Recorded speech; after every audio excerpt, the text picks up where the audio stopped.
স্বামীকে না জানিয়ে মধ্যবিত্ত ঘরের গৃহিণী হয়ে সংসার চালিয়ে কীভাবে ৫ লক্ষ টাকা সঞ্চয় করলাম তার দারুণ উপায় নিয়ে আমি চলে এসেছি। নমস্কার বন্ধুরা, রিমি লাইফস্টাইল চ্যানেলে আমি রিমি প্রতিদিনের মতন আজ আবারও চলে এসেছি নতুন একটা ভিডিও নিয়ে তোমাদের কাছে।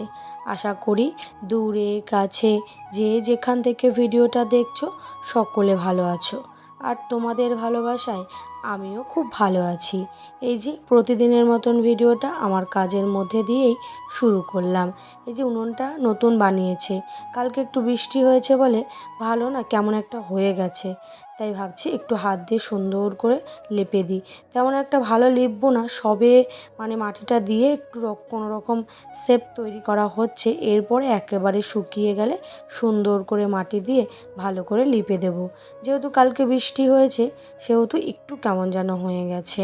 যাই হোক, আমার একটা ভিডিওতে একটা দিদিভাই আমাকে কমেন্ট করেছে যে দিদিভাই তুমি কি সত্যি ৫ লক্ষ টাকা সঞ্চয় করেছো? তা যদি করে থাকো তাহলে একটু আমাকে উপায়গুলো বলো, এবং সেগুলো এমনভাবে বলবে যেন ১ ২ এইভাবে যে আমি উপায়গুলো বলি ঠিক সেইভাবে বলবে। অবশ্যই সে দিদিভাইয়ের কমেন্টের উত্তরেই আজকের এই ভিডিওটা করা। আসলে কি বলো তো বন্ধুরা, আমি এই বিষয় নিয়ে একটা ভিডিও আগে করেছিলাম, সেই ভিডিওটা বেশ ভালোবাসা পেয়েছি আমি, এবং সেই ভিডিওতেই এই কমেন্টটা এসেছে। সেই কমেন্টের ধরেই আজকের এই ভিডিওটা করা, এবং সত্যিই জানতে যখন আমার কাছে চেয়েছে আমি অবশ্যই তাকে জানাবো। তা যাই হোক, বেশি কথা না বাড়িয়েই আজকের ভিডিওর মূল অংশটা শুরু করা যাক। আমি শুরুতেই বলেছি স্বামীকে না জানিয়ে ৫ লাখ টাকা কিভাবে সঞ্চয় করলাম সেটা আমি একদম উপায়ের পরপর তোমাদেরকে বলবো। ১ নম্বর কথা আগে বলি যে স্বামী আমাকে যে সংসার খরচ দিত না, সেই খরচ থেকে আমি প্রথমে আগে একটা বাজেটের লিস্ট বানিয়ে নিতাম, এবং সেই বাজেটের লিস্ট করে তবেই কিন্তু আমি খরচটা করেছি, এবং সেই খরচটা যেহেতু বাজেটের লিস্ট অনুযায়ী হয়েছে এবং সেখান থেকে আমিও কিন্তু অল্প অল্প করে টাকা সঞ্চয় করেছি। বলে কি, সংসার খরচ থেকে যদি অল্প অল্প করেও টাকা বাঁচানো যায়, সেই টাকাটা যদি একটা সময় এসে অনেকটা জমে যায় তখন কিন্তু সেটা সম্পূর্ণ আমি ব্যাংকে রেখেছি, এবং সেখানে ব্যাংকে রাখতে রাখতে রাখতে রাখতে মাসে ২,০০০ টাকা, কখনো ৩,০০০ টাকা, কখনো ৪,০০০ টাকা, এভাবে রাখতে রাখতে কিন্তু প্রায় ৫ বছর পর গিয়ে কিন্তু আমার প্রায় অনেকটা বড় অঙ্কের টাকা সঞ্চয় হয়েছে।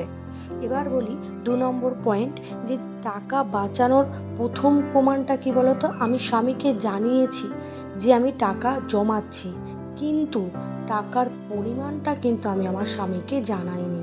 কারণ স্বামীদেরকে জানালে তারা কিন্তু কোনো দরকার পড়লে তারা চাইতে পারে, তার জন্য তাদেরকে পুরো পরিমাণটা কিন্তু আমি সঠিক বলিনি। কিন্তু হ্যাঁ, আমার স্বামী জানতো আমি টাকা সঞ্চয় করি, সেই বিশ্বাসটা যেহেতু আমার উপর রেখেছিল তার জন্যই কিন্তু আমি এই যে এককালীন এতগুলো টাকা সঞ্চয় করতে পেরেছি। হ্যাঁ, ৫ লক্ষ টাকা কিন্তু প্রচণ্ড বড় একটা অ্যামাউন্ট, যেটা একজন গৃহিণীর ক্ষেত্রে সঞ্চয় করা খুবই চাপের বিষয়। তাও আমি চেষ্টা করেছি অল্প অল্প করে সংসার খরচ থেকে টাকা বাঁচানোর।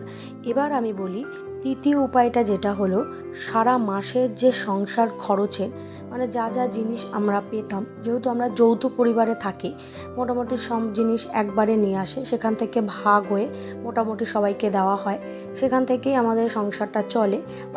আসল কথা কি, আমরা যৌথ পরিবারে থাকি, আমাদের হাঁড়িটা আলাদা কিন্তু আমাদের ব্যবসার কাজবাজ সবই একই জায়গায়।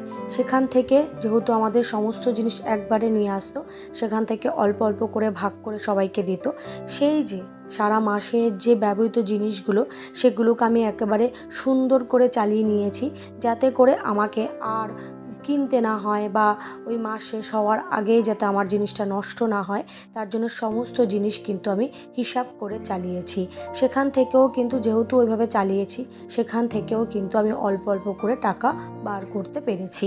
এই অল্প পরিমাণে সঞ্চিত টাকায় কিন্তু একটা সময় গিয়ে আমার অনেকটা পরিমাণে টাকা সঞ্চয় করতে সাহায্য করেছে। হ্যাঁ, আমি এককালীন কিন্তু ৫ লাখ টাকা সঞ্চয় করতে পারিনি, কারণ সেটা করা খুবই একটা চাপ হতো। আমি সঞ্চয় করেছিলাম প্রায় 3 থেকে 3.5 লাখ টাকা। সেখান থেকেই আমি কিন্তু একটা জমি কিনেছি। সেই জমিটার দাম কিন্তু আমার প্রায় 5 লাখ টাকা হয়েছে।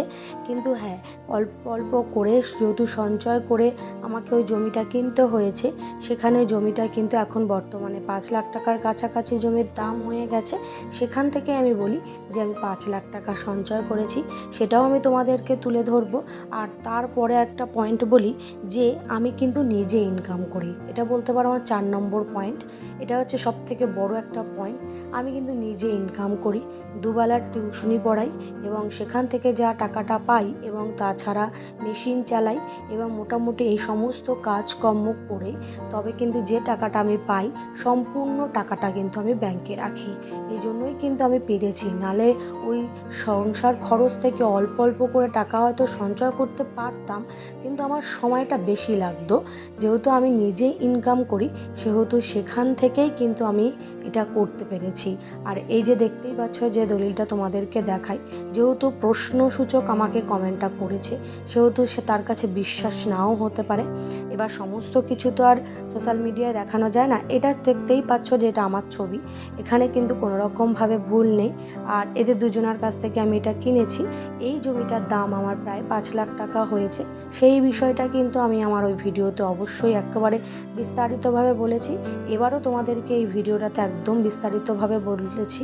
আর এই যে দেখতেই পাচ্ছ 5 কাঠা জমি, যেহেতু এখন বর্তমানে দাঁড়িয়ে জমির দাম প্রায় 1 লাখ টাকা করে কাটা হয়ে গেছে, সেখানে কিন্তু প্রায় 5 লাখ টাকা হয়ে গেছে।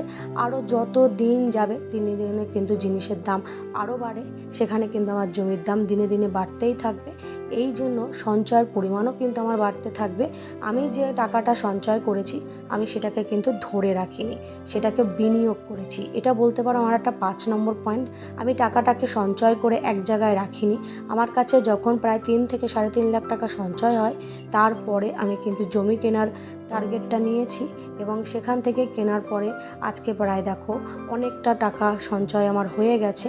আমি এই 5 লাখ টাকার কথাই বলেছি, কারণ এককালীন 5 লাখ টাকা সঞ্চয় করতে আমার একটু চাপ হবে, যেহেতু আমিও একজন মধ্যবিত্ত গৃহিণী, সংসারের কাজকর্ম করে ছেলে মেয়েকে দেখাশোনা করে তবে কিন্তু সঞ্চয় করতে পারি, তাহলে সেখানে একটু চাপ হবে। আমি কিন্তু এই 5 লাখ টাকার কথাই বলেছি।